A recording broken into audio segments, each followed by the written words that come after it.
ভালো দেখতে পারে না, এরকম বহু লোক আছে না?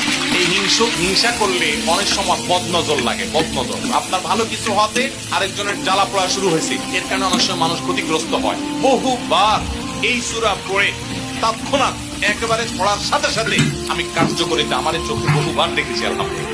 নবী সাল্লাল্লাহু আলাইহি ওয়াসাল্লাম এক সাহাবীকে বলেছেন, তুমি কি জানো আজকে রাতে যে দুইটা সূরা আমার প্রতি নাজিল হয়েছে, যে আয়াতগুলো নাজিল হয়েছে, এইরকম আয়াত কোরআনে আরেকটা নাজিল হয় নাই। আমার বাসা বাচ্চার কোনো অসুবিধা হলে মাঝে মধ্যে আমার মিসেস বলতেন যে একটু দোয়া পড়ে খুদাও তো। আমি আমার মিসেসকে সাথে সাথে বলি, কেন, তুমি দিলে কি সমস্যা?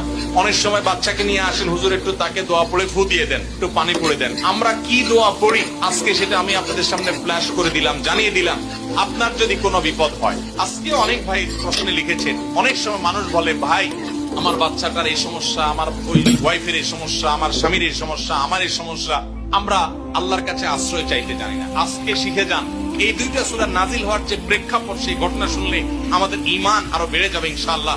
নবী সাল্লাল্লাহু আলাইহি ওয়াসাল্লাম একবার অসুস্থ হয়ে পড়েছেন, এবং অসুস্থতাটা এত মারাত্মক ছিল যে আমাদের আয়েশা রাদিয়াল্লাহু আনহা বলেছেন, অনেক কাজ তিনি করেন নাই, অথচ তিনি বলতেন তিনি করেছেন, মানে তার মনে হতো তিনি করেছেন। আবার অনেক কাজ তিনি করেছেন, তিনি ভুলে যেতেন। মানে এরকম একটা অবস্থা তার তৈরি হয়েছে যে স্বাভাবিক না অস্বাভাবিক, আমাদের অনেকের হয়।